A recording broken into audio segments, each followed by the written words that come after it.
Hello everyone, we are back with another budget modern deck tech, and today's deck tech is Elemental Tribal, which is at time of recording 6.27 tickets on Magic Online. You can, as always, find the deck link in the description box below the video. This deck is based upon a brew by Tempest on Tapped Out. Essentially, this deck is all about playing elemental creatures on curve, turning them sideways and hitting your opponent in the face.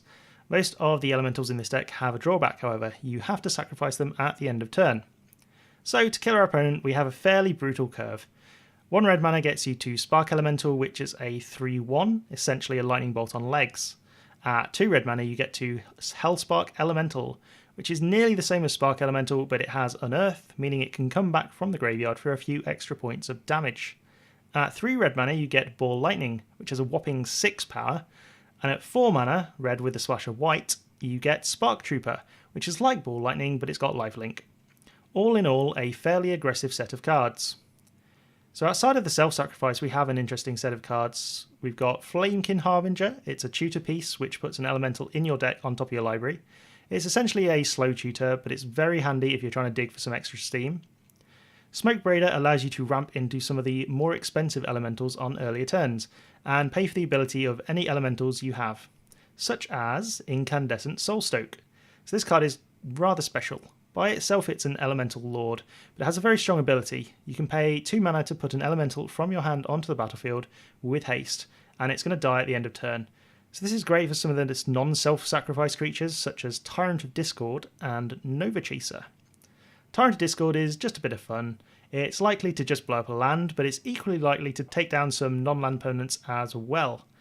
Nova Chaser is a really interesting card though. It's a 10-2 trample, so it's going to just die in combat most of the time.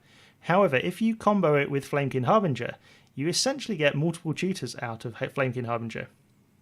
So the extra spice in this deck comes from Mimic Vat.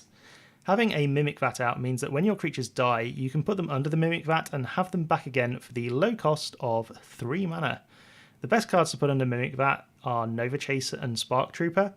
Spark Trooper is very good because it means you can deal 6 lifelink damage a turn for 3 mana, and that's actually a very good way of winning the game. There's a couple of spells to try and maximise the damage, so we've got an Assault Strobe, some Flings, and obviously the best red instant in Modern, Lightning Bolt. Lands-wise, it's heavily mountains, but with some white fixing in Primal Beyond and Unclaimed Territory.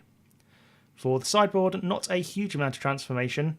Searing Blaze is very good anti-creature tech, Stigma Lasher and Leyline of Punishment are great against life gain decks, and Hell's Thunder is a slightly different Ball Lightning, but it's also got Unearth.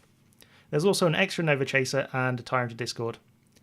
The deck is actually a lot of fun to play, and you get a surprising variety in gameplay, so if you're looking for a fun budget brew, you really can't go wrong with elementals. If you like this video, please let me know in the comments, and I'll see you later.